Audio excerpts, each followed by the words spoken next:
meus amigos, muito bom dia. Está começando mais uma edição do Fenômeno A Vez do Povo, aqui pela sua TV Mar, canal 25, na net das organizações Arnon de Melo. Hoje, nesta terça-feira, quase não saiu. Terça-feira, achei que era segunda já. Terça-feira, querendo voltar no tempo. Hoje, terça-feira, dia 25 de agosto de 2015. E nós vamos direto aqui às manchetes. Muito obrigado a você sempre pelo carinho da sua audiência. Vamos ficar juntinhos, eu e você e eu, com as notícias quentíssimas que aconteceram durante a madrugada, durante esta manhã, ou a qualquer momento viram manchetes aqui no Fenômeno A Vez do Povo. E sem perder tempo, vamos direto às manchetes de hoje aqui do Fenômeno. População denuncia falta de acessibilidade em calçada da Avenida Assis Chateaubriand, lá na praia da Avenida. E um telespectador ligou para cá reclamando e nós vamos mostrar os detalhes e tentar corrigir. Vamos saber daqui a pouquinho no Fenômeno. Vamos acompanhar ao vivo a audiência pública que está sendo realizada agora, na manhã de hoje, pelo município para discutir a elaboração do projeto da Lei Orçamentária Anual, a LOA 2016. Então, daqui a pouquinho nós estamos ao vivo já com o Viderlan, direto da Casa da Indústria, e daqui a pouquinho vamos entrar ao vivo já mostrando toda a movimentação do que está acontecendo lá nesse momento. Desperdício de água. Nossa equipe flagrou mais um vazamento, dessa vez em Cruz das Almas. Aqui em nossos estúdios, nós vamos conversar com o Gilda Teodósio, ele é coordenador do Núcleo de Seção do Tabagismo. Em pauta é o combate ao fumo, mais uma vez o combate ferrenho aí aos fumantes e àqueles que querem deixar também de fumar. Com essas manchetes e muito mais, o Fenômeno A Vez do Povo está no ar.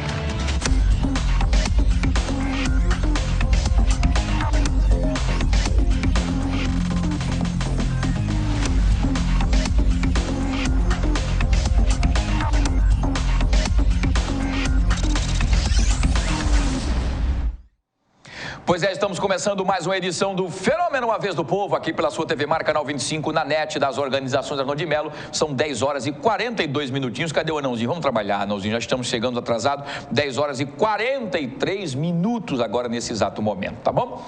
E olha, muito obrigado. Obrigado a você, em qualquer lugarzinho que você esteja aí nos assistindo. Muito obrigado por nos deixar entrar em sua casa todas as manhãs. Muito obrigado. Muito obrigado mesmo pelo grande carinho da sua audiência todas as manhãs. Obrigado mesmo, sempre com carinho, tá bom? E olha, lembrando que você pode interagir com a gente no nosso WhatsApp, 981079872. Você fala e passa em contato com a gente, passa suas fotos, mensagens, vídeos. Fique à vontade que é mais uma ferramenta de interação para você. Se você preferir, você pode ligar no 3377-9097, que é o telefone do povo. Ao vivo, nesse exato momento, você pode ligar e interagir junto com a gente. Se você também quiser ser o nosso repórter cidadão, você baixa o seu aplicativo Skype no seu celular, no seu Android, enfim, e vai colocar TV Mar. Colocou o TV Mar, você já está em contato direto com o nosso Master e vai entrar ao vivo aqui com a gente, colocando a boca no trombone, tá bom? Participe, porque afinal de contas, esse programa é feito para você, por você e com você. Participe, seja bem-vindo, tá bom? Muito bem. E, gente, olha, sem perder tempo, vamos direto à Casa da Indústria, lá no bairro do Farol, porque hoje acontece, desde logo cedinho, das 9 da manhã, acontece uma audiência pública para discutir a elaboração do projeto de lei orçamentária anual 2016, tá? O evento que é aberto, inclusive, à população, a população toda aqui de Maceió, acontece no auditório da Casa da Indústria, lá no bairro do Farol. Nós, da Câmara de Vereadores, fizemos na última semana, né, na última sexta-feira, e agora a Prefeitura faz na terça-feira também, abrindo as discussões. Eu já estou ao vivo com o nosso queridíssimo Viderlan Araújo, competentíssimo, cara bonito, simpático, tá aí, inteligente, com o Valdemir Soares, trazendo sempre em cima do lance as informações precisas. Aconteceu, vira manchete aí com essa dupla dinâmica, Viderlan Araújo e o repórter cinematográfico Valdemir Soares. Viderlan Araújo, muito bom dia, seja bem-vindo aqui ao Fenômeno A Vez do Povo. Quais são as informações dessa discussão da LOA 2015 para 2016 aí no Farol, na Casa da Indústria? Seja bem-vindo, bom dia. Um abraço para você, Wilson Júnior, um grande abraço para você, um abraço para todos que acompanham o Fenômeno A Vez do Povo. Pois é, estamos aqui na Casa da Indústria, onde acontece essa audiência pública desde as 9h15 da manhã, que já se trata assuntos relacionados à Lei de Diretrizes Orçamentárias para 2016. É uma iniciativa da Prefeitura Municipal de Maceió para querer aproximar, ouvir a população, e é uma ótima oportunidade também para que reivindicações possam ser debatidas nesta audiência pública. Quem vai conversar melhor conosco na manhã desta terça-feira, aqui ao vivo, às 10 da manhã e 46 minutos, no Fenômeno A Vez do Povo, pela TV Mar Canal 25 da NET, é o Jailton Nicásio, ele que é diretor de regiões administrativas da Secretaria Municipal de Planejamento e do Desenvolvimento do município, que vai explicar para a gente que é uma oportunidade como essa, em participar de uma audiência que acaba se discutindo também de assuntos de interesse da nossa sociedade. Bom dia. Bom dia. Sem sombra de dúvidas, é uma oportunidade para que o cidadão maceuense, né, possa estar dando a sua contribuição, ainda na fase de elaboração da Lei Orçamentária para o exercício 2016, dizendo para a Prefeitura, através dos seus técnicos que aqui se fazem presente, quais as necessidades reais da rua onde ele reside, do bairro onde ele está residindo e da região administrativa na qual o bairro está inserido. Então é um momento realmente dele fazer valer a voz de como cidadão, né? Essa é a vez do povo propriamente dita, né? Em que a população possa estar dando essa contribuição ao poder público para que ele possa estar direcionando seus esforços e seus recursos para atender as demandas da população de Maceió. Nós temos já presentes aqui no auditório aqui da Casa da Indústria várias lideranças de diversas regiões aqui de Maceió. Acabou sendo positivo, vocês entendem também que tem sido positiva essa presença dessas lideranças, até muito acima da expectativa nessa audiência?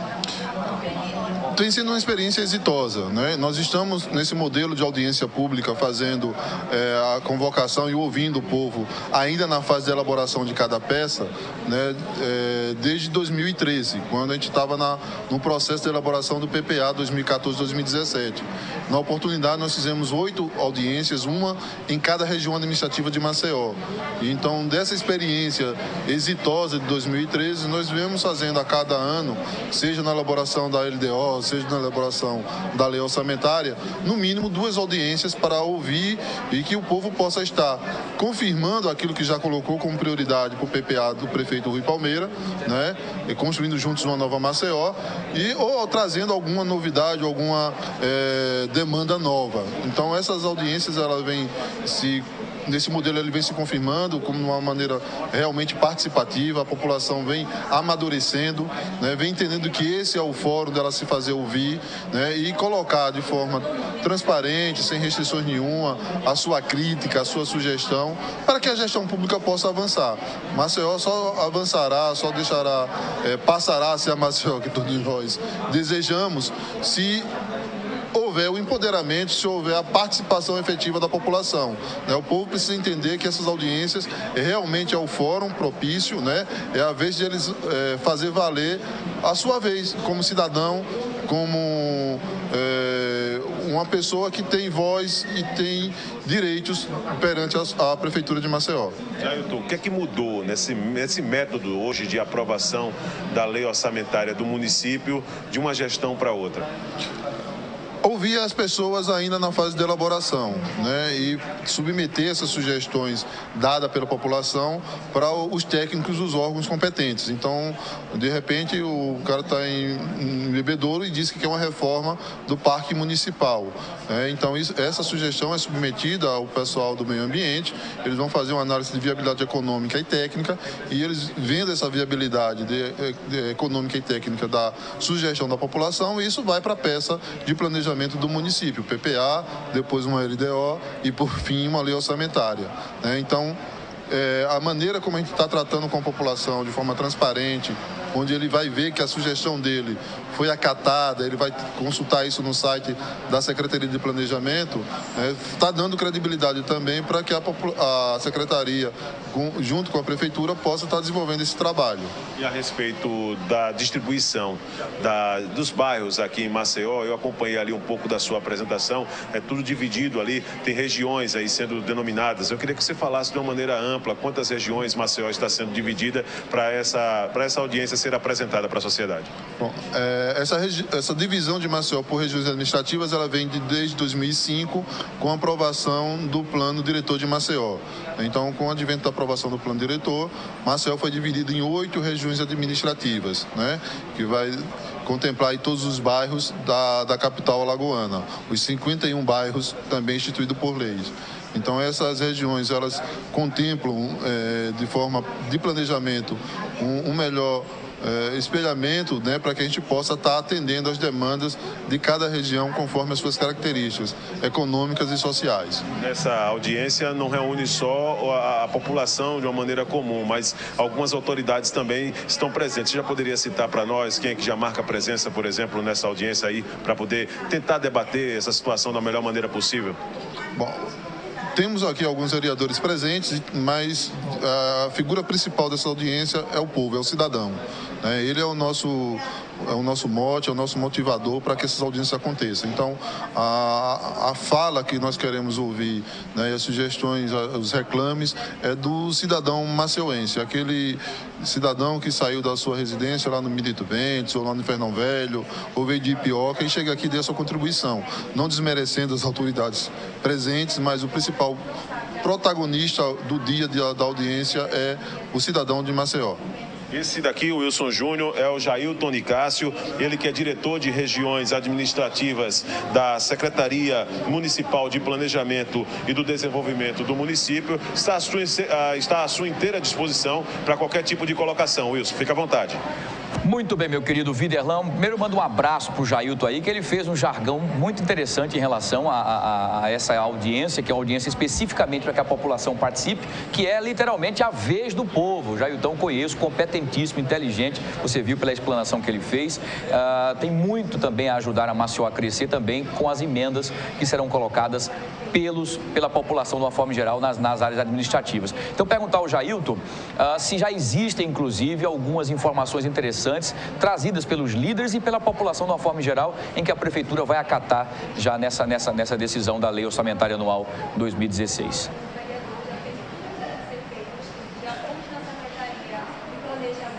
Jailton, o Wilson Júnior te parabeniza pela brincadeira até que você fez com o jargão A Vez do Povo, que de fato é para essa audiência o momento de cada pessoa da sociedade colocar sua opinião. E a respeito de alguma reivindicação já foi feita para que a Prefeitura possa analisar justamente das pessoas da sociedade presente aqui nessa audiência pública até agora?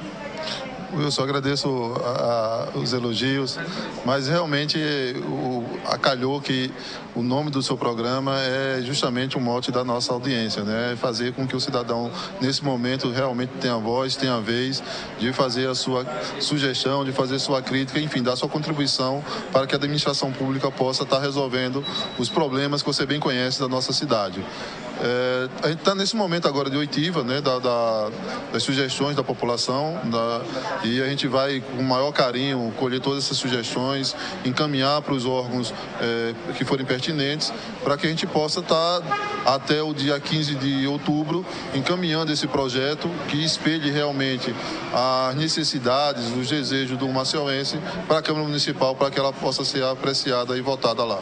Obrigado, então, Jailton, pela sua participação. O Jailton Nicásio, ele que é diretor de regiões administrativas da Secretaria Municipal de Planejamento e do Desenvolvimento do município, conversando conosco ao vivo na manhã desta terça-feira, aqui no Fenômeno A Vez do Povo, pela TV Mar Canal 25. A audiência prossegue, a audiência pública para elaboração do projeto da Lei Orçamentária para 2016, aqui prossegue no auditório da Casa da Indústria, no bairro do Farol.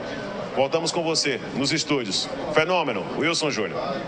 Muito obrigado, meu querido Viderlan Araújo. Um abraço, dá um abraço mais uma vez no Jailton aí, Nicásio, e também ao grande cinegrafista Valdemir Soares, e a você pela competência, como sempre, trazendo as informações precisas, e aconteceu Vira Manchete com o Viderlan Araújo. Muito bem, parabéns a você, companheiro. Você volta, tem prioridade a qualquer momento, caso seja necessário jornalisticamente, você pode entrar aqui, sua porta está sempre aberta, companheiro. Muito obrigado e um bom trabalho, companheiro Viderlan Araújo, sempre trazendo as informações precisas aqui pra gente, e isso é muito importante, tá bom?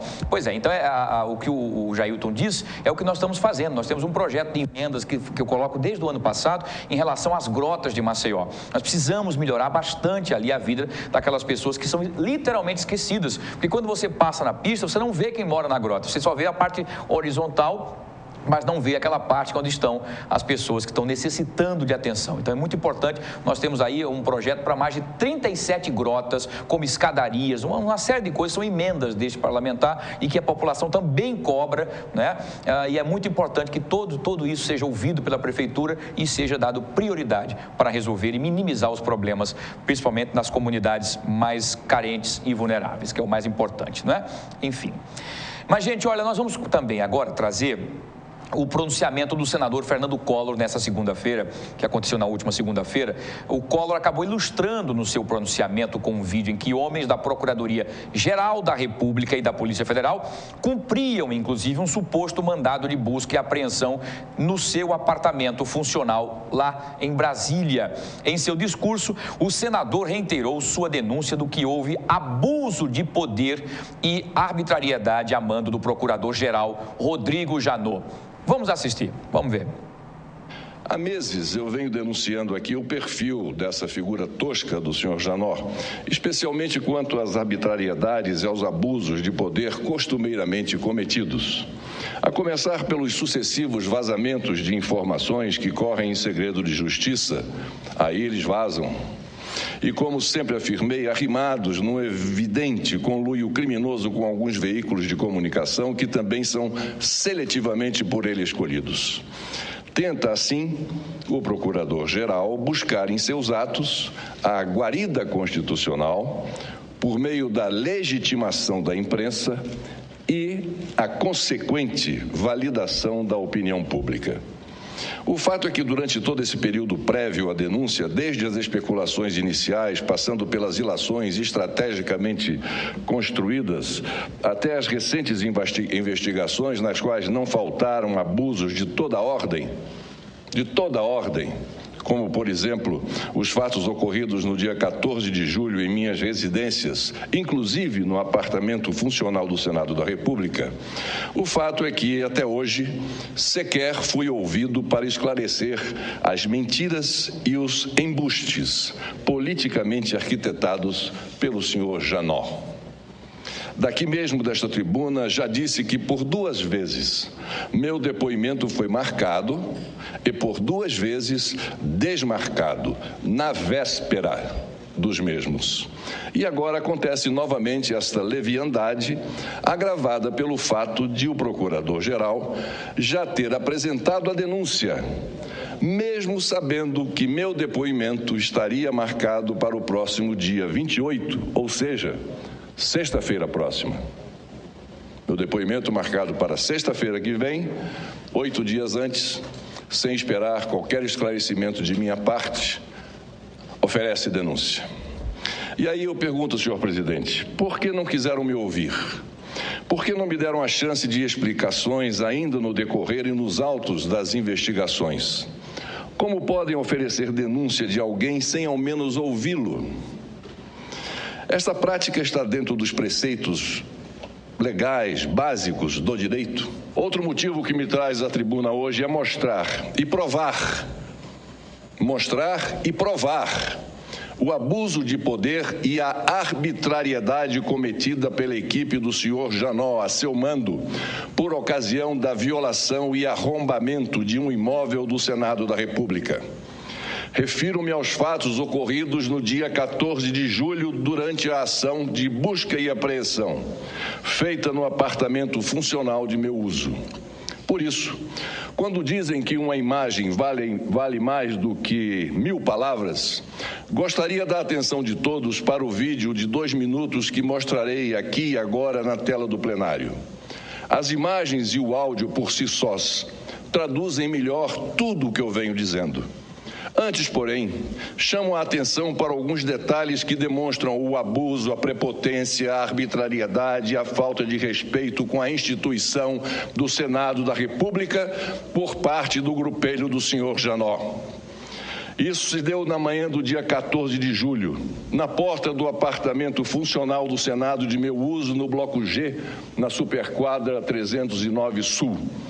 Reparem a truculência da equipe, especialmente do cicrano de Rodrigo Janot, o procurador que todos reconhecerão de pronto quando sai do imóvel e que estava este procurador, a mando de Janot, no comando da operação. Reparem a recusa dele no seu dever básico, de apresentar o mandado de busca e apreensão. Reparem nas ameaças ao diretor da Polícia Legislativa do Senado.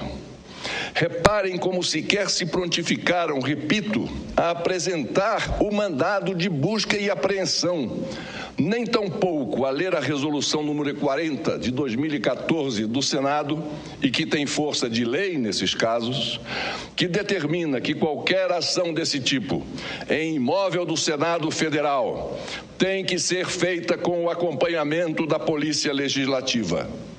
Reparem a forma como tudo ocorreu. Peço, com a permissão de Vossas Excelências, máxime de Sua Excelência, o senhor presidente desta sessão, Jorge Viana, que passem o vídeo, por favor. Você já está saindo? Não, eu vou conversar com ele antes de vocês saírem. Eu sou o diretor da Polícia Senado, eu quero conversar com ele. Pode esperar aqui fora? Pode esperar um pouquinho? Não pode sair da nossa frente? Não, não vou sair da frente, não. Eu quero falar com o procurador, por favor. Não? Bom dia. Bom dia. Meu nome é Pedro, sou diretor da Polícia Senado. Só pode conversar comigo, por favor? Pode falar. O que você quer falar? Não, eu queria saber o seguinte. Deixa eu falar para o senhor óbvio. Deixa eu... Não. Eu já falei para todo mundo aí que nós temos um mandato expedido pelo ministro Celso de Mello. Já cumprimos o mandato e vamos sair daqui agora. Se retire, por favor. Se retire. Calma, não vai empurrar, não. Não, se retire, vamos sair. Não, já cumprimos o mandato. Eu quero ver a cópia. Eu quero ver a cópia. Sai.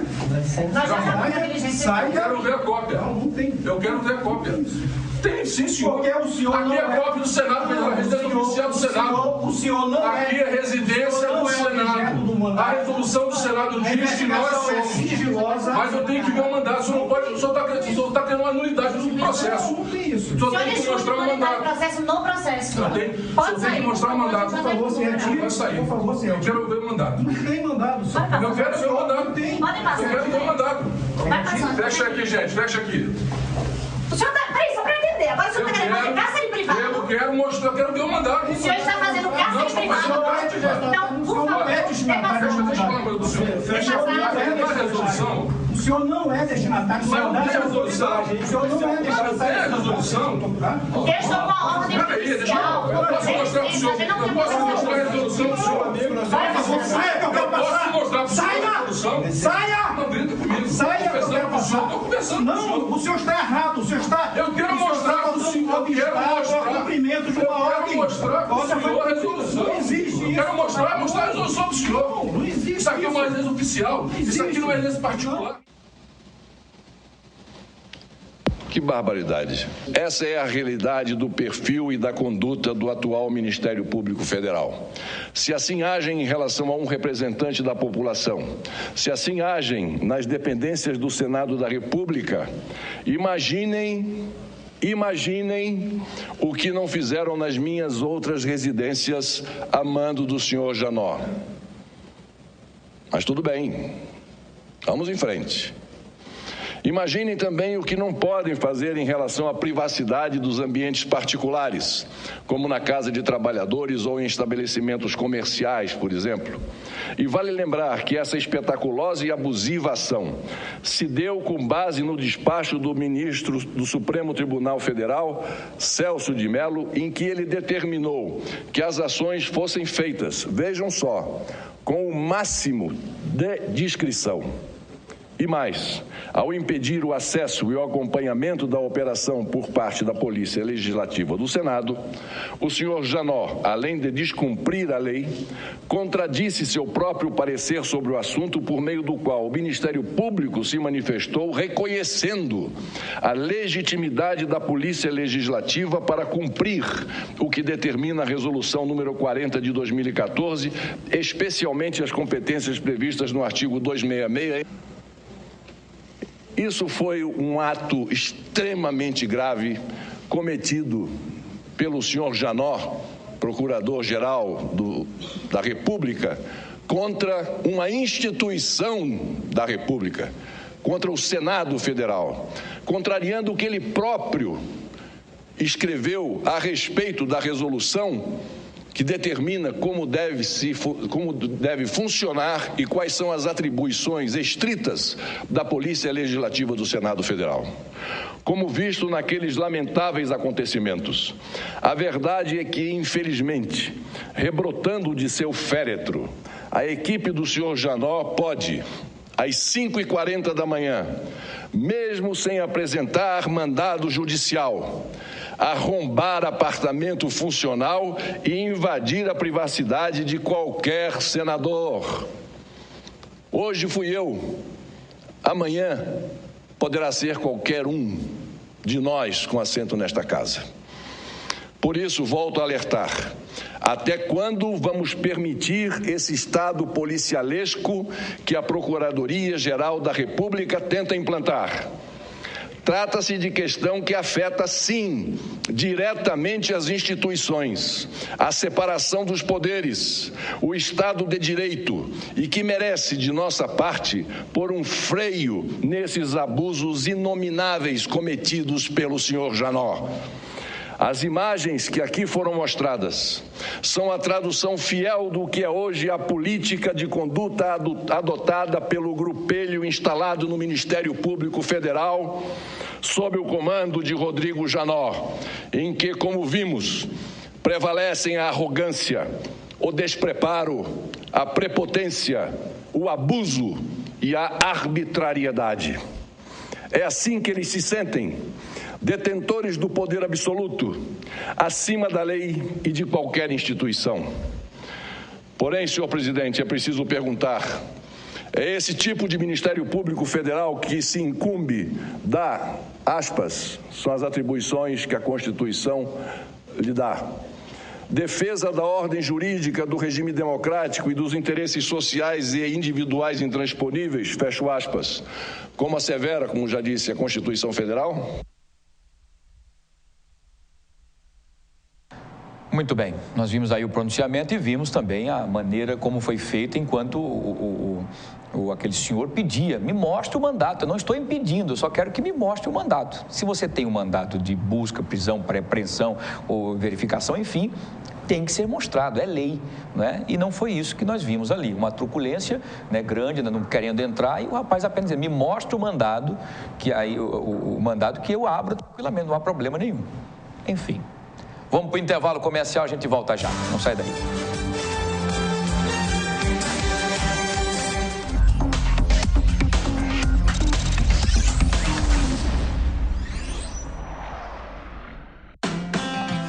Ela demonstrou tanto prazer de estar em minha companhia. A rede de atendimento do Apvida não para de crescer. Além de contar com 3 Apclínicas, Maceió ganhará em breve uma hemodinâmica e novos leitos no Hospital Maceió. Porque você é o maior bem do Apvida.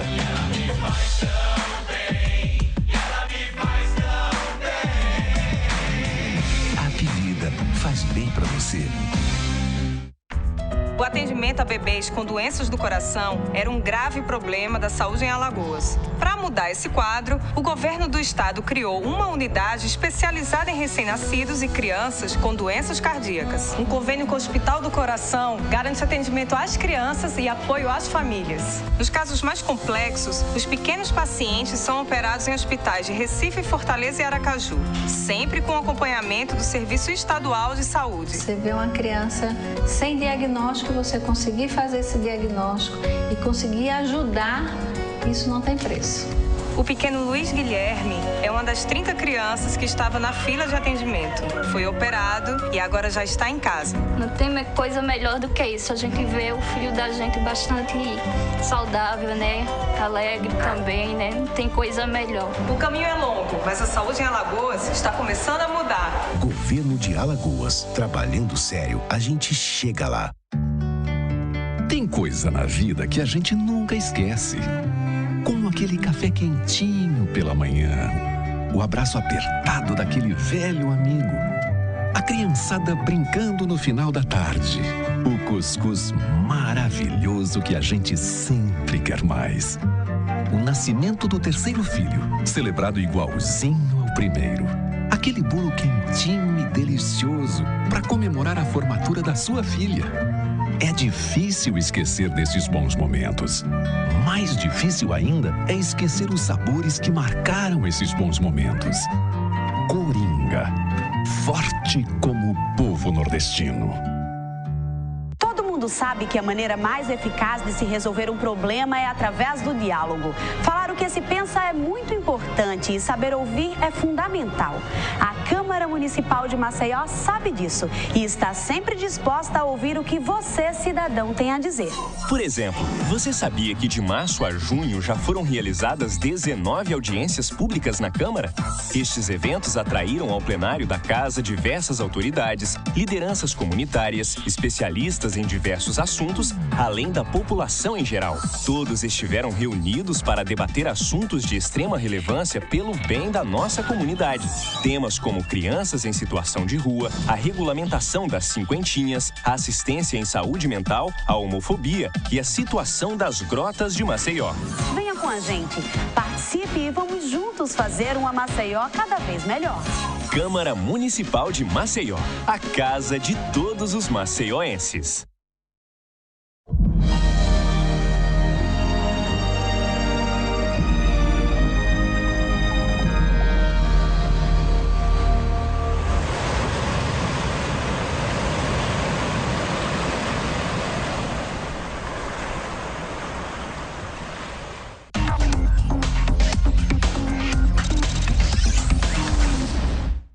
Pois é, estamos de volta com o Fenômeno A Vez do Povo e sem perder tempo, vamos direto às notícias também aqui, gente. Olha, uma operação da Polícia Militar das equipes que integram o 4º Batalhão encontraram lá no bairro da Xanda Jaqueira cerca de 200 gramas aí, 200 quilos de maconha e 2 balanças de precisão. É a maconha aí espalhada por toda a cidade, mas a polícia trabalhando para poder cada vez mais coibir. A droga foi encontrada em um barraco localizado na Grota Santa Helena. Durante essa ação, o barraco estava vazio e até então ninguém foi preso. A polícia acabou informando que o local era usado por traficantes como ponto de venda de drogas. Na verdade, numa operação, a polícia prendeu uma pessoa, né, e já tinha recebido uma denúncia anônima pelo 181 que dizia que esse local era frequentado por bandidos ou traficantes.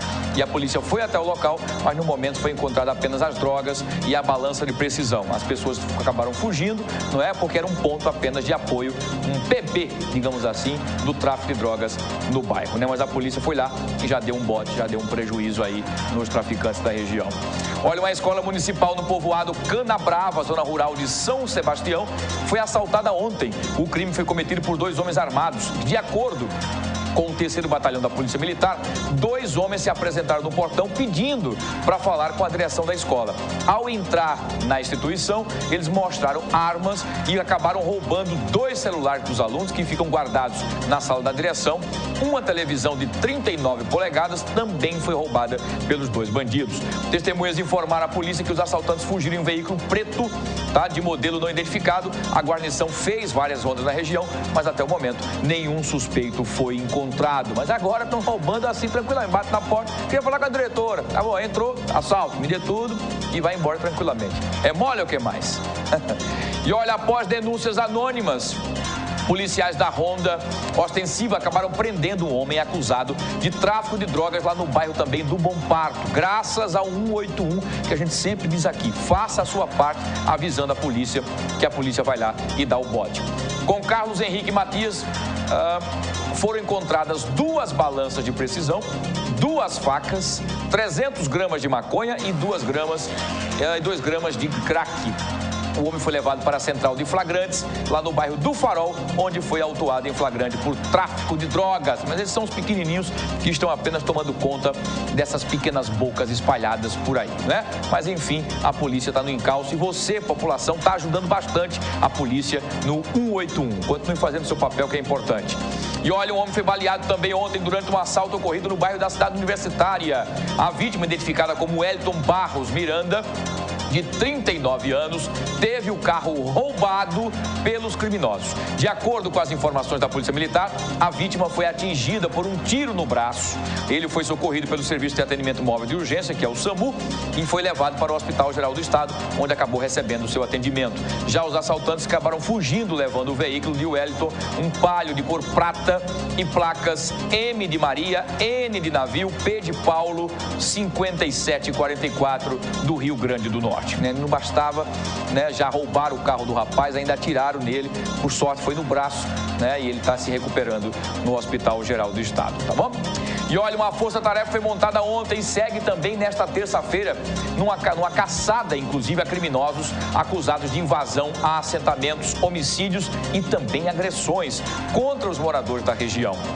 A operação é conjunta, inclusive, entre as polícias de Alagoas e Pernambuco. As equipes saíram em comboio até a mata, onde a gangue foi avistada pelo serviço de inteligência. E a informação é de que o grupo estava a pé e era de aproximadamente 8 pessoas, já inclusive identificadas. Todas são de Pernambuco e estariam se denominando Cangaço do Nordeste. Querem voltar à época do Lampião, só que de forma errada, Roubando, pintando sete, agredindo, dando no povo, pintando sete. A determinação dos comandantes da operação é da vigilância e também é de vigilância total, A polícia pede que todos fiquem vigilantes e a qualquer momento passem informações para a polícia, e o empenho total para capturar essa quadrilha vagabunda sem vergonha que quer assim intitular Cangaço do Nordeste, pintando o sete aí e invadindo as propriedades das pessoas para roubar e para agredir os moradores, tá bom? Muito bem, mas a polícia está no encalço, a qualquer momento a coisa começa, tá bom? E, gente, olha, deixa eu trazer aqui o professor Luiz André para a gente debater hoje aqui no Saber em Debate, porque é muito importante, nós estamos ao vivo, para a gente sempre traz essas informações fantásticas aqui no programa, para você que está fazendo aí, se preparando para o Enem, que é muito importante, são dicas muito valiosas, E o Saber em Debate de hoje, com o professor Luiz André, vamos falar o seguinte: o valor gasto com a guerra às drogas do plano global é quase equivalente ao de todo o mercado de drogas no mundo.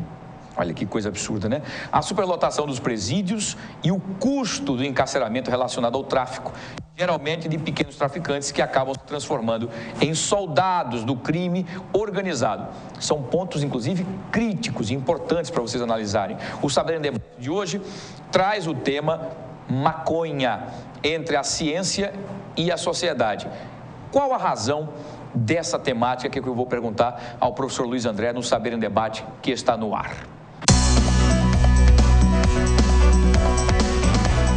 Meu querido professor Luiz André, essa temática é bastante interessante, já que há, inclusive, uma discussão no Supremo Tribunal em relação à descriminalização da maconha. Claro, alguns são usuários, gostam, acham que é uma droga com menor poder, prejudicial à saúde, Mas nós estaríamos, essa é a minha opinião, mas em algumas situações nós estaríamos fortalecendo o traficante, que é o grande fomentador do crime. Então, isso que eu li agora aqui, qual é a razão da temática dessa situação, professor? Muito bom dia. Muito bom dia a todos os telespectadores. Pedir desculpas em razão da voz, um pouco embargada em relação ao meio problema da garganta. Exatamente. Mas fica à vontade. A temática, Wilson, ela se deve a um fato que de, no mínimo, 50 anos vem sendo debatido. Isto é, será que a melhor maneira de se combater a questão das drogas é a repressão? Essa que é a grande discussão, É impressionante isso, mas você acabou de dar uma matéria, acabou de dar uma notícia a respeito de apreensão de drogas, Claro. Isso se repete costumeiramente. Todos os dias. Então, a grande questão é, os recursos gastos pelo Estado, no tocante aos países mundiais, tem sido recursos exasperantes, recursos que estão sendo colocados e não está tendo sucesso. Quer dizer, o consumo ele aumenta. A gente vai falar, por exemplo, dos Estados Unidos. Os Estados Unidos declara guerra às drogas desde a década de 70. Eu lembro de um discurso do presidente Richard Nixon no Congresso americano, iniciando os trabalhos legislativos aquele ano, falando sobre a guerra às drogas de maneira contundente. O rosto dele era bem expressivo. 44 anos depois, 71, 2015, 44 anos depois, o presidente Barack Obama disse que os americanos perderam a guerra. Então, ele não falou que os Estados Unidos estão perdendo a guerra, ele falou que os americanos perderam a guerra. Então, a discussão e a temática é exatamente essa. A repressão é efetivamente a melhor questão? Não estamos aqui a discutir, é óbvio que, de maneira alguma, entraria uma temática a respeito, um posicionamento a respeito da legalização em si. Claro. Porque droga como um todo é ruim, como qualquer coisa em excesso é ruim. Lógico. Não é verdade? Sal em excesso, água em excesso, açúcar em excesso, tanta coisa, álcool, né? Tá? A grande questão é como fazer para que a gente combata sem necessariamente ser através da repressão. Porque os recursos estão sendo gastos e, evidentemente, os resultados não estão sendo satisfatórios. É verdade, muito bem. Dados do Conselho Nacional de Justiça, professor, revelam que 1 em cada 4 presos foram condenados por roubo ou tráfico de drogas. Em números absolutos, o Brasil possui cerca de 200 mil pessoas atrás das grades, justamente devido à repressão. Há números que já... O Ministério da Justiça tive a preocupação de ir atrás dos dados, ele não colocou esses dados ainda à disposição. Os dados hoje mostram que o Brasil tem a 4ª população carcerária, né, só perdendo para a China, Estados Unidos e Rússia. Há quem afirme em recentes artigos lidos, por conta do Supremo Tribunal Federal estar nesse momento discutindo a possibilidade da descriminalização da maconha, né, de que o Brasil já ultrapassa a Rússia e já tem mais de 700 mil presos, isso é, 700 mil pessoas encarceradas, das quais, e aí esse dado é um dado percentual, 27% tem relação com as drogas. Só um detalhe, em 2006 é que a política antidrogas é feita pelo Legislativo, quer dizer, de 2006 para cá o aumento foi significativo. E aí é uma discussão, é óbvio que nós não devemos ter 27%, que daria em torno aí de 200 mil pessoas, como traficantes. É muito possível que isso não aconteça, né? Claro. É claro que a realidade é outra, tá? A gente precisa viver efetivamente o lado das ruas para entender o fenômeno. Mas é claro que não existem. O que acontece muito, possivelmente o que aconteceu é que o fato de você não ter uma estrutura legislativa que traga como fato objetivo a apreensão, a quantidade, faz com que as pessoas acabem sendo presas com uma pequena quantidade e levadas às drogas. E eu acho que não precisa nem a gente fazer aqui um comentário de saber que certamente essas pessoas lá dentro das prisões não serão ressocializadas, voltarão às ruas, né, com estigma de ex-presidiário, com estigma de maconheiro, que é uma palavra muito forte, não é verdade? Então, eu penso muito nisso, no lado social da questão. Por isso a temática de hoje traz esse elemento entre a ciência e a sociedade. Porque lembre-se que recentemente houve uma discussão a respeito, e hoje aprovado, da utilização do princípio ativo canabidiol como a medida terapêutica. Então, essa discussão precisa ser feita, e inegavelmente precisa ser feita. Muito bem. E como é que o senhor, então, professor, você sempre passa aqui para os nossos telespectadores, também os alunos, que argumentos históricos, por exemplo, jurídicos e sociológicos, as tais visões, por exemplo, universalistas, podem ser colocadas, então, nesse texto? Nesse texto, nós falamos, por exemplo, sobre a guerra às drogas feita pelos Estados Unidos há 50 anos, num momento, diga-se de passagem, bem efervescente, bem contundente, né, em relação à juventude americana contestando contra, por exemplo, a guerra do Vietnã, a contracultura americana, o movimento hippie. Os americanos jogaram bilhões para acabar com as plantações, né, de Epadu, de coca, na Colômbia, chegaram a fazer intervenção militar através de adidos, até hoje, diga-se de passagem, não resolveram. Fecharam a fronteira contra o México, não resolveram.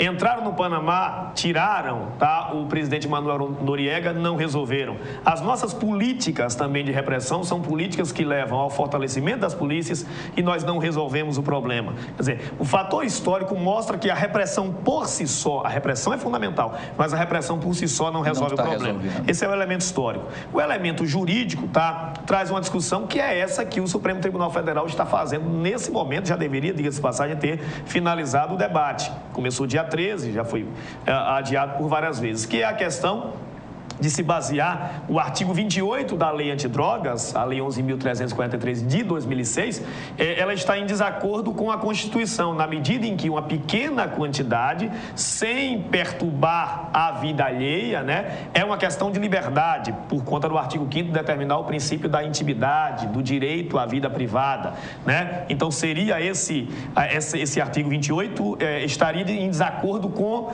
o artigo 5º. Só lembrando que, para isso, é interessante, o Supremo Tribunal Federal, ele se baseia em legislações de outros países que já conseguiram constitucionalizar essa questão. Só deixar claro para o telespectador que descriminalização não é a mesma coisa que legalização. Claro. Né? A pessoa terá o direito de pequena quantidade, e obviamente que o Supremo Tribunal Federal não deve decidir a quantidade, porque eu acho que seria legislar, né?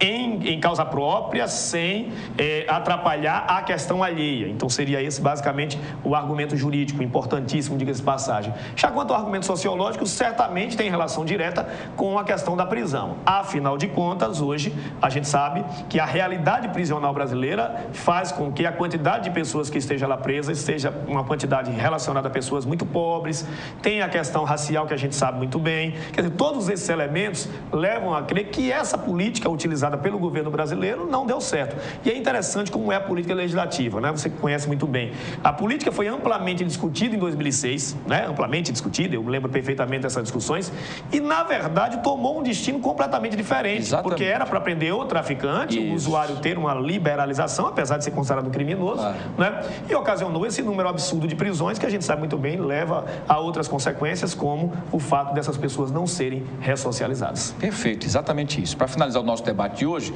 com algumas problemáticas, por exemplo, para as teses do senhor, professor, quais problemáticas poderiam, por exemplo, ser apresentadas? O controle do Estado com a legalização poderia ser, então, uma solução? Bom, existem realidades diferentes que podem ser colocadas como parâmetros, né, como comparações. Nós temos realidades de legalização ou de descriminalização em outros países. O caso talvez mais emblemático seja o caso da Holanda, que já tem algum tempo, desde o finalzinho dos anos 90, começo do século 21. A Holanda, ela teve um pico, né? O consumo aumenta quando da legalização e depois ele baixa, tá? Hoje tem níveis menores do que quando do processo de legalização. Nós temos a Espanha também com uma legislação muito permissiva em relação a pequenas quantidades para efetivamente proteger o usuário e não o traficante, com números também que são colocados como benéficos para essa ação do Estado. E temos exemplos recentes na própria América Latina, de Colômbia, Argentina e de Uruguai. Acho que o Uruguai, nesse sentido, Wilson, não serve como exemplo. Vou te explicar aos telespectadores. O Uruguai é muito recente. O do Uruguai é de fevereiro em diante desse ano. Então, a gente não sabe qual o resultado disso exatamente. Tem que se levar em conta também as questões sociais de uma população hoje que tem uma relação homogênea, mesmo em países como o Uruguai, e diferentes aqui do Brasil, com a situação social incongruente, com classes sociais totalmente diferentes, com a política muito conservadora, né? Então, são realidades diferentes. Porém, né, há que se considerar que a questão toda é o tráfico, efetivamente o tráfico. É uma discussão muito grande que eu acho que não cabe aqui nesse momento, especificamente falando, mas certamente o controle do tráfico faz com que você tenha a diminuição dos problemas, isto é, se você ataca o tráfico, você tem a diminuição. Por quê? Porque a droga passaria a não ser controlada, né, por esses barões aí do tráfico, que a gente sabe, né, muito bem que só trazem o mal. Muito bem, perfeitíssimo, e eu concordo em gênero, número e grau, e você trazendo sempre a nuance da história com mais detalhes das raízes, que são muito importantes. Porque esse tema é muito polêmico, então nós estamos, em nenhum momento nessa breve discussão, nós colocamos nosso ponto de vista, nem estamos aqui a favor de legalização ou não. E o que eu quero trazer é uma realidade social, e essa realidade social pode ser tema de Enem, tranquilamente. Não é? Por que entre a ciência e a sociedade? Porque é incongruente você imaginar que se você tem a permissão para a utilização da substância, uma pessoa que precisa dela, precisa importar um valor muito alto. E brigar, às vezes, até judicialmente. Brigar judicialmente, isso significa que, por muitas das vezes, a justiça dá o direito que encarece o preço do produto, na medida em que o orçamento não está preparado para isso, tá? Quer dizer, eu como uma pessoa cidadã, preciso que isso seja resolvido. Afinal de contas, os custos sociais disso são muito mais altos. Perfeitíssimo. Professor Luiz André, parabéns mais uma vez, cuide bem da sua voz, que é o seu instrumento fantástico, a voz, e o seu cérebro privilegiado, que você sempre está trazendo as informações que precisa para a gente. Até a próxima terça-feira, com mais temas importantes para você que vai fazer o Enem, com o professor Luiz André no Saber em Debate. Muito bom dia a todos. Bom dia, um abraço, você fique à vontade aqui. Melhoras aí para sua garganta, companheiro. E olha, vamos ao vivo agora nesse exato momento, tá? O nosso querido Viderlan Araújo e o nosso repórter cinematográfico Valdemir Soares estão na Avenida Fernandes Lima, ou em Fernandes Lima, né? Porque pertinho já quase do meio-dia. passa aquela loucura do trânsito, não é? Então eles estão se posicionando lá. Então vamos fazer o seguinte, vamos lá, então, enquanto eles se posicionam, deixa eu dar continuidade, nós estamos atrasadíssimos aqui, inclusive, no nosso horário, tá bom? Vamos fazer o seguinte, olha, um telespectador entrou em contato com a produção do nosso programa para denunciar que uma obra na Avenida Assis Chateaubriand está dificultando o acesso de idosos e também de deficientes, que precisam, inclusive, se dirigir a uma unidade hospitalar na região. Eles reivindicam, inclusive, uma rampa de acessibilidade. E nós pedimos que o Fernando Palmeira fosse até lá para saber os detalhes que nós vamos acompanhar aqui agora. Vamos ver. Estamos em uma das avenidas de muita importância para o tráfego em Maceió, principalmente para quem sai para o litoral sul ou chega a Maceió por essa região do nosso estado, de nossa capital. Olha, estamos aqui vendo uma das mais belas praias do Nordeste do Brasil, a Avenida Assis Chateaubriand, Praia do Sobral. E olha só que beleza de mar. Aqui a gente tem uma visão do Cais do Porto, do Jaraguá, e a movimentação intensa de carros que chegam à nossa capital e que saem de nossa capital para o litoral sul. Porém, um problema quando a prefeitura faz um trabalho belíssimo, que é a recuperação do canteiro central dessa via. A engenharia esqueceu, a arquitetura e urbanismo também, das rampas para a acessibilidade. É que as vans que chegam do interior trazem pacientes que vêm para um atendimento aqui em uma unidade da Santa Casa de Misericórdia de Maceió, a unidade docente e assistencial professor Rodrigo Ramalho. E aqui é um ambulatório também, é um núcleo hospitalar. E a Santa Casa recebe esses pacientes do interior. O Gilvaci de Oliveira está aqui conosco, é morador da região e observou que não há rampa de acesso desse pessoal que sai da van e vem aqui logo em frente, cruzando a via para chegar ao atendimento médico da Santa Casa. Você vem observando isso desde a hora que começaram a fazer essa melhoria no canteiro central aqui da Assis Chateaubriand, Gilvaci? Bom dia, Fernando. Olha, exatamente, quando começou, eu encontrei 2 engenheiros aqui. Aí falei para eles, não tem problema, vai ter rampa, vai ter faixa, e concluiu a obra. E não aconteceu nada. Aí eu digo, pô, tem que reclamar, porque o governo faz campanha de acessibilidade. Chega na porta de um hospital, não bota uma rampa, e se você olhar no correr desse canteiro novo aqui todinho, poucas rampas existem. Aqui mais adiante tem um prédio, também não tem rampa. E é um prédio residencial, tem cadeirante. Quer dizer, é um absurdo. Se você faz uma campanha tão grande, como é que você faz o serviço e não faz a rampa? É eu que tenho que fazer? Isso é obrigação do município e do estado. Eles é que cobram a rampa, a gente tem que baixar as calçadas, nivelar a calçada. A minha casa é tudo certinho. Aí eu chego aqui, eles fazem um negócio desse. O povo não tem acesso a atravessar para o hospital. O povo é quem ajuda a atravessar. Isso é perigoso, isso é um crime. Precisa de faixa, precisa de aviso, de lombada. Isso aqui é um hospital. Isso aqui é um perigo atravessar a gente aqui, porque ninguém respeita. Mas além do perigo dessa travessia, esse problema que o Ministério Público tanto cobra. A Prefeitura fez o seu belo trabalho, recuperou toda essa parte central do canteiro, onde tem coqueiros, palmeiras, belíssimo, inclusive atapetou aqui do verde, mas esqueceram do principal, o que é muito exigido, lembrado e cobrado pelo Ministério Público e agora pela comunidade. Santa Casa se espraia por Maceió, está aí colocando em cada ponto da cidade um núcleo de assistência médica hospitalar para os pacientes que vêm também do interior, não apenas de Maceió. Mas na hora que deixar a van aqui do outro lado para atravessar, que já é um risco, a rampa não existe. E aí o Gilvaci, com muita sensibilidade, nos chama, foi até a TV Mar para que a nossa reportagem viesse até aqui. Bom, pelo menos vamos saber se, reforçando esse apelo, a gente tem esse trabalho completo aqui da Prefeitura. Eu espero que chegue até o ouvido deles, eles entendam que não é defeito, isso pode ter sido um esquecimento de quem projetou, né? Eu só estou cobrando o que eles cobram da gente, acessibilidade, calçada, pronto, direito meu. Estou fazendo agora, estou cobrando deles que fizeram isso aqui e não deixaram acessibilidade. Nem uma faixa para atravessar a pista, não deixaram.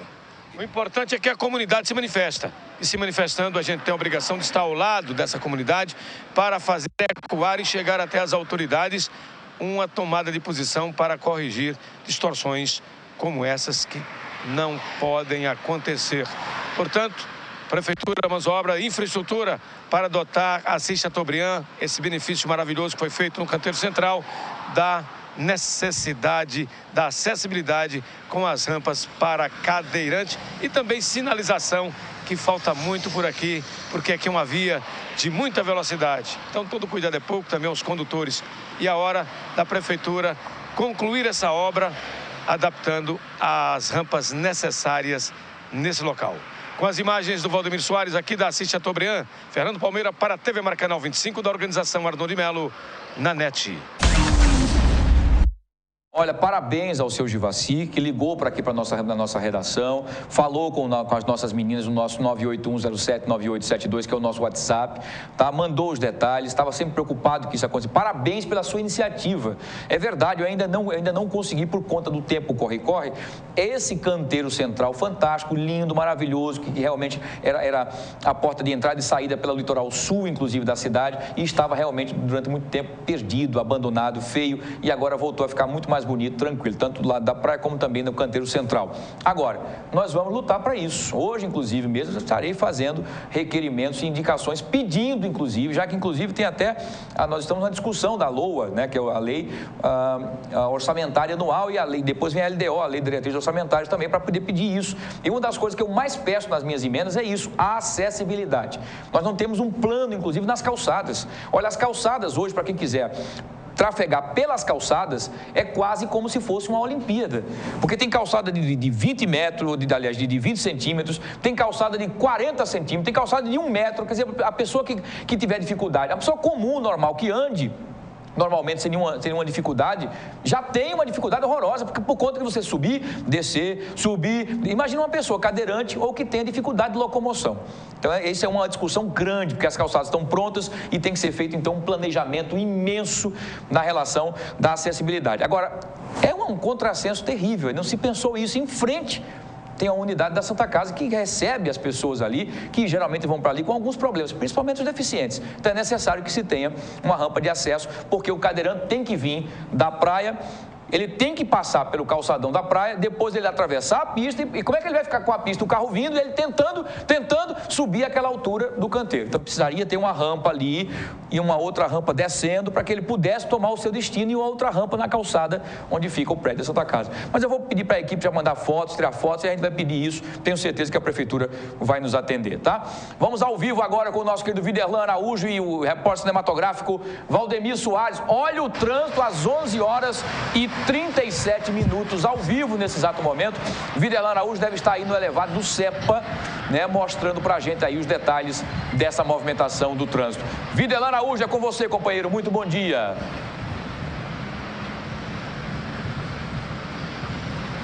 Beleza, então, Wilson Júnior, estamos de volta, nos aproximamos aqui já do meio-dia, né, 11h40 e estamos aqui no elevado do CEPA.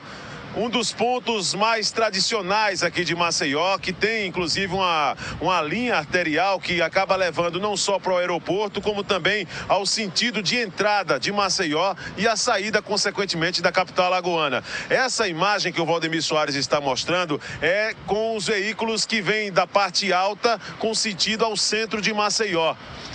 Do outro lado, obviamente, dos que vêm do centro para a parte alta com sentido tabuleiro.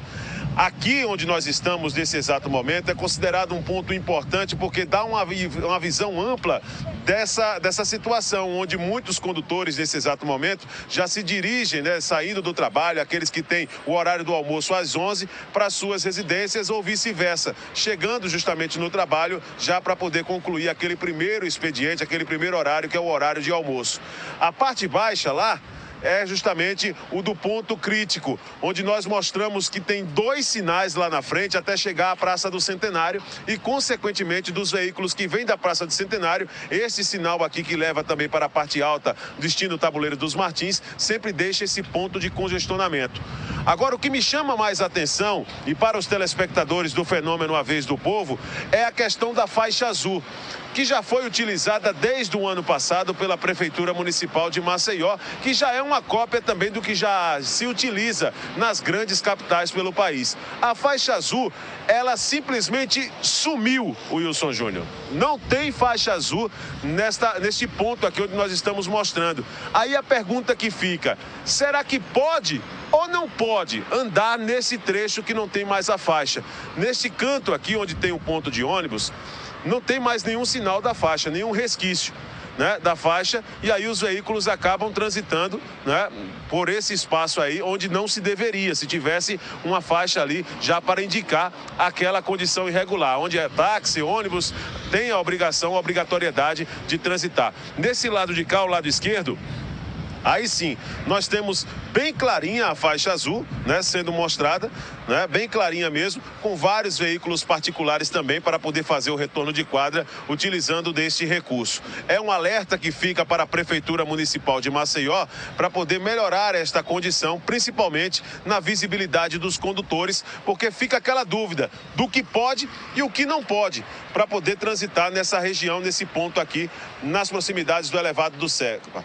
Um outro detalhe, não poderia deixar de esquecer, esse ponto aqui onde nós estamos também é considerado como um ponto crítico, utilizado principalmente à noite, onde vários registros de assalto já aconteceram neste local.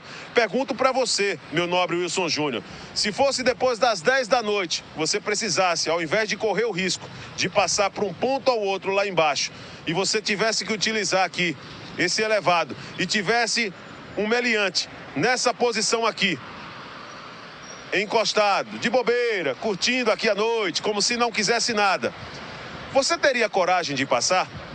Pois é, vale o alerta também para as nossas autoridades a respeito do risco que é para quem utiliza o elevado do Cepa nesse horário. Imagens de Valdemir Soares, aqui direto do elevado do Cepa no Farol. Eu volto com você nos estúdios. Fenômeno, Wilson Júnior.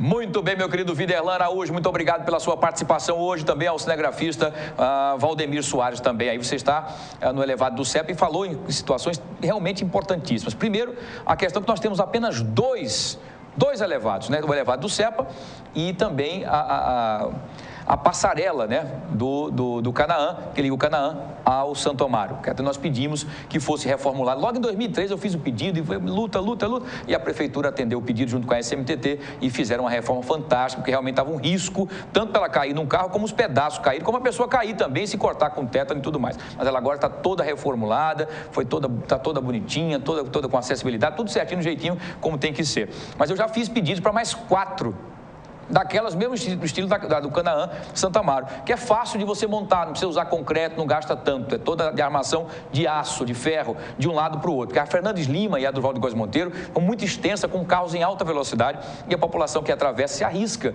Então, no mínimo, mais 4 nós precisaríamos ter naquele local. Principalmente locais onde tem preciso muito fluxo de pessoas que atravessam, como escolas, fábricas, lojas e muito mais, tá? Então, é importante. E a outra é a segurança.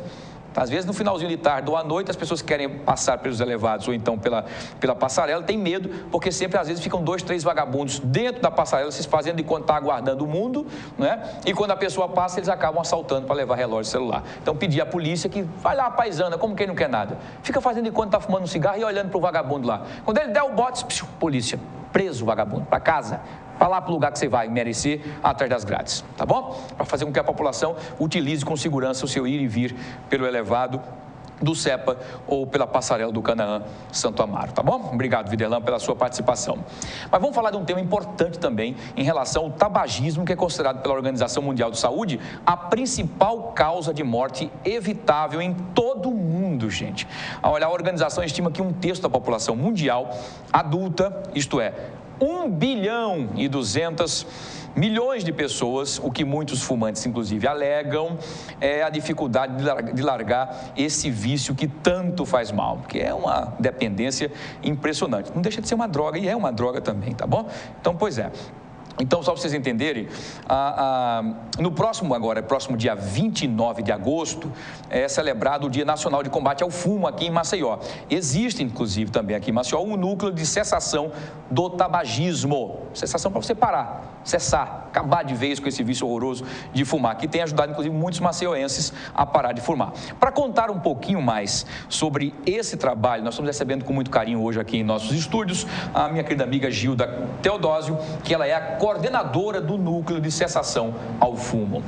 Gilda, primeiro um bom dia, um prazer tê-la aqui para a gente debater esse tema tão importante, né, e tão comum, né? Por mais que nós estejamos falando no século XXI, mostrando as drogas cancerígenas que o cigarro acaba trazendo e tal, as fotos colocadas nas carteiras de cigarro que mostram as mutilações, as mortes, o pulmão como fica, mesmo assim, aquele que adora o cigarro acaba não prestando atenção e continua utilizando do cigarro. Você estima quantos maceioenses são fumantes, Gilda? Bom dia, seja bem-vinda. Bom dia. Acredito que 8% da população. 8%? Em Alagoas já dá 8%, né? Em Maceió a gente acredita que uns 4%. Mas é muita gente. Até porque agora os jovens estão fumando mais. E mais cedo? E mais cedo. Isso é terrível, né? É. O que você, Gilda, que está sempre nesse trabalho, o que você escuta dessas pessoas quando procuram para parar de fumar? Como elas começaram? Porque alguém ofereceu, porque achou bonito, porque viu num filme? Muitos começaram, criança, né? Em casa, no interior, o pai, a mãe, os avós. Outros porque era bonito, né? Bonita, charmoso, na época fumar. E as propagandas, né? Do Marlboro, do Hollywood. Naquela época tinha muito isso, né? Todo artista, todo galã, cowboy tinha, né? Um cigarro, né? O Marlboro ou o Hollywood, né? Tinha essas marcas que faziam essa coisa, que agora é proibido, inclusive, qualquer que seja a publicidade que incentive ao fumo, não é? É proibido e a partir de janeiro, mais 30% das carteiras, à frente elas também vão ser destinadas a informativos proibido fumar, tá? Muito Além de ter uma parte, agora vai ser outra já. O que puderem fazer para assustar, estão fazendo. Mas parece que muitos não ligam muito. Mas, enfim, apesar, Gilda, de tantas campanhas de conscientização, muitos jovens ainda têm têm se viciado, né, no cigarro. Você falou agora em relação a essa questão da televisão, do que achar bonito, do desbravar, enfim. O que você escuta do jovem? Alguns entram e procuram o conselho, a coordenadoria para poder parar de fumar? Procura. Interessante, o nosso índice de jovens para procurar parar de fumar é muito baixo. Caramba. Mais adulto. Agora os jovens a gente encontra nas faculdades, né? Nas universidades, porque nós vamos lá nas universidades fazer o programa, nós vamos lá fazer as ações. Vocês vão procurá-los, né? Vamos procurar, vamos lá fazer as ações do tabagismo, vamos fazer as informações, cedem. Até muitos desconhecem muitas informações que a gente leva até ele, né? Quando vocês mostram? Quando eu mostro o narguilé foi uma febre. É verdade. Agora está diminuindo um pouquinho. Narguilé, só para vocês entenderem, é aquilo que os árabes usam, né? Aquele que é como se fosse um cachimbão grande de vidro, que você bota um líquido ali, né? E bota o fumo, tudo, né? E eles ali botavam drogas, juntava tudo, né? Tem gente que botava até vodka, inclusive, no líquido ali, que era uma coisa terrível, né? E cada fumada daquele ali, né? Cada pitada, como eles dizem, equivale a uma carteira de cigarro, a 20 cigarros. É pior ainda, né? Caramba, que loucura. E como é que o núcleo, Gilda, tem ajudado, então, a cessar essa questão do fumo? Olha, o núcleo foi uma batalha para a gente conseguir, né? Essa gestão nos apoiou muito, porque para montar o núcleo precisa todo de um organograma, até por causa do Ministério, o que o Ministério da Saúde exige, o que o INCA também exige, dos profissionais que precisam ser capacitados, tem que ser profissionais de nível superior para poder atender o tabagista, já que ele hoje é considerado um doente. Pela Organização Mundial de Saúde, ele está no CID-10, F17, como a doença mental, transtorno mental. Está naquela tipificação, né, que é colocada, né? Caramba. Aí montamos o primeiro núcleo do tabagismo, que no começo ele ia funcionar no PAN Salgadinho. mas em termos das estruturas, e lá, como estava sendo a inauguração, então vamos montar lá para depois montar o segundo. Ótimo. E deu certo. Temos lá uma equipe multidisciplinar, multiprofissional. Nós lá temos 2 enfermeiras, temos uma nutricionista, uma psicóloga, um assistente social, 2 físio e um médico pulmonologista que atende todos os tabagistas. Então, atenção especialíssima, né? Então, o cara vai se sentir muito bem atendido, né? E acarinhado, digamos assim, né? Sim, com certeza. E esse acompanhamento do tratamento, como é que é feito? A pessoa procura, tem um telespectador perguntando como fazer. Que bom, é o riso, né? Vou falar o nome porque ele está dizendo aqui que é importante que fale o nome porque ele é um dos fumantes inveterados e ele quer parar. Como fazer para procurar? Onde procurar? Se tem um telefone, um contato, como fazer? Olha, o núcleo funciona de segunda a sexta, lá no 2º Centro de Saúde, localizado na Praça da Maravilha. De segunda a sexta-feira? Sexta-feira. Na terça-feira nós tiramos para reuniões de grupo e a reunião com a equipe. Então, segunda, quarta, quinta e sexta, os 2 horários, de 8h30 às 11h30 e à tarde, de 2 às 4 horas. Chegou lá na portaria, só vai perguntar onde é a sala do tabagismo. O pessoal informa, só leva a identidade e o cartão SUS. Só, mais nada, aí você vai se cadastrar. As meninas já vão marcar as consultas de avaliação e o paciente já fica só aguardando, né? Porque nós, em um ano, nós temos 550 pacientes cadastrados. Caramba, vocês completaram um ano, né? De sucesso, agora, graças a Deus, né? Um ano de atividades e na semana passada, vocês completaram um ano na semana passada, não é isso? Foi, um ano passado, semana passada, um ano. Exatamente, que bom, né? Depois dessa luta grande, né? O garotinho já tem um ano, né? Já. Esse projeto. Nesse período, quantos maceienses já foram ajudados? Lá já tivemos 247. Tivemos uma desistência de 129, mas esses que desistem, a gente vai atrás, tá? Eles vão buscar, eles voltam para a lista de espera. E temos já 96 pacientes que já pararam completamente e já terminaram o tratamento. E temos 148 em tratamento. Inclusive, hoje à tarde tem uma reunião com eles, a gente já vai ter outra média de quantos pararam e outros quando já vão sair do tratamento, porque já estão completando um ano do tratamento. Que maravilha, né? Muito bem. Quem é que pode participar, Gilda, desse núcleo? Como é que eles podem? Tem idade? Enfim, não? Não, de jeito nenhum. Foi fumante, vai lá. Foi fumante, pode ir lá. Inclusive, nós temos também no CAPS, Dr. Everaldo Moreira. Isso. No Farol, uma médica e uma equipe já capacitada, já temos 40 pacientes em atendimento lá, viu? Que coisa boa. O município, porque lá é outras drogas, né? Exatamente, então, são drogas mais fortes, justamente, então ele está fazendo a junção. É porque começa com das duas, né? Porque muitos param uma droga e vão para o cigarro. A fumar. Então lá a equipe já está fazendo esse tratamento com eles dois. E vocês se sentem lisonjeadíssimos, porque vocês estão sentindo essa ramificação crescendo da cessação aí, né? Dessa cessão do tabagismo. Com certeza, e até acredito que no final de outubro nós estamos inaugurando o outro núcleo no Pan Salgadinho, já está bem adiantado, viu? Que maravilha. Então, quanto mais núcleos tiverem, melhor. Mais próximo daquelas comunidades próximas ali, né? E todos com os profissionais capacitados, justamente para aquele atendimento específico, tá? Porque muitos, quando tem a recaída, eles ficam com vergonha de voltar. Acham que quando chegar lá, o profissional vai levar um carão, alguma coisa. Pelo contrário, quando ele volta da recaída, ele é mais bem acolhido ainda. Claro, e vai explicar o porquê. Justamente, para poder ele não se sentir, né? Lá inferior, porque eles realmente se sentem inferior quando tem a recaída. Fracos, né? Fala, poxa vida, eu não tive forças para conseguir, acabei voltando para o vício. Aí eles acabam fugindo, né? Às vezes, para poder não ter vergonha, por ter vergonha de dizer a pessoa que não conseguiu passar por aquelas dificuldades, por exemplo, e cumprir as metas. Ter vergonha. O nosso planejamento era para cada secretaria do município, né, de Maceió, a gente colocar um programa para os próprios funcionários. Vamos começar com a Secretaria Municipal de Saúde. Parabéns, ótimo. Então, maravilha, mais uma iniciativa fantástica também de vocês, junto com a gestão do prefeito Rui Palmeira, que é muito sensível a essa causa, da secretária também, né, a Silvânia. Nos dá um grande apoio. A Silvânia também apoia, que é muito importante, tecnicamente, utilizando do que se pode, dentro da legalidade, que é uma das coisas importantes, que é uma das coisas que a Silvânia sempre bate, né, em relação da legalidade, de fazer as coisas certas. Eu acho fantástico, né? Às vezes eu cobro que ela venha mais passar as informações, mas é o jeito dela, enfim, a gente entende, mas a gente tem percebido que dentro da monitoração, né, do monitoramento de vocês têm sentido realmente esse avanço, né? E tal exemplo aí da questão um grande apoio dela. Nós fazemos parte da COPS, que é a Coordenação de Promoção de Educação em Saúde. Então, o programa do tabagismo, ele está dentro do eixo da COPS, da promoção. Então, a gente precisa, né, a promoção, claro, tá? E a promoção da saúde, fazendo parte, né, o tabagismo junto.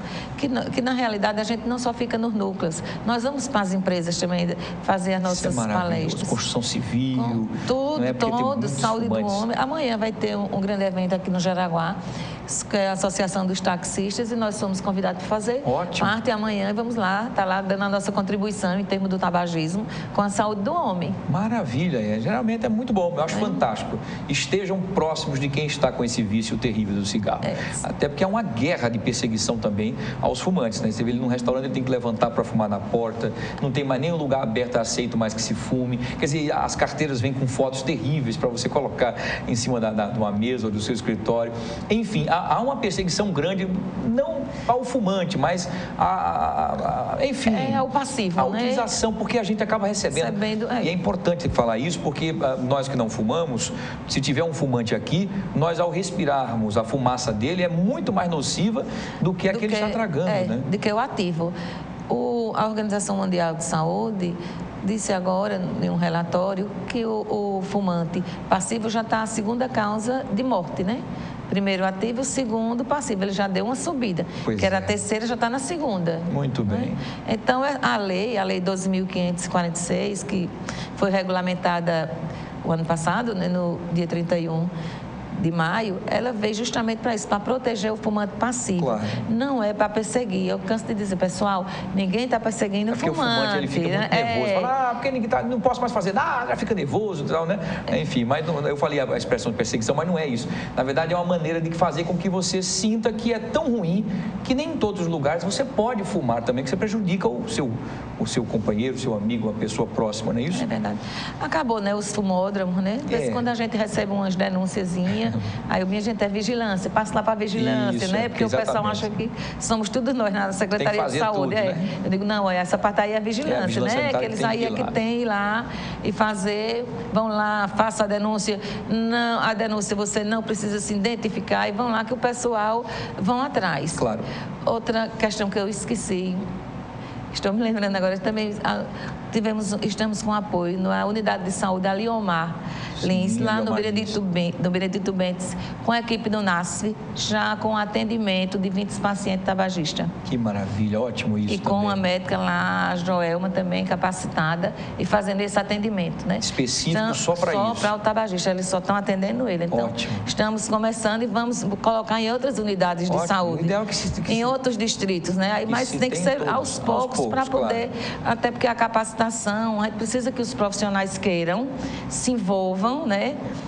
E sejam capacitados. Exatamente, porque é muito delicado. Porque não adianta dizer, eu quero, não. Você tem que querer e você tem que saber tratar o tabagista.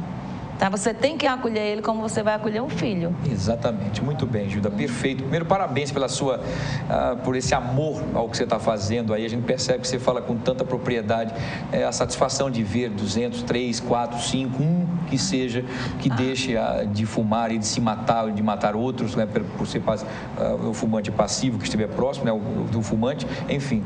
Então, ele dá os parabéns por essa iniciativa. Os depoimentos deles são muito emocionantes, sabe? Imagina. Sempre quando a gente está na reunião, eu convido até você um dia. Chega lá no segundo centro de saúde, né? Nós temos as reuniões mensais. Temos hoje uma quinzenal de um grupo.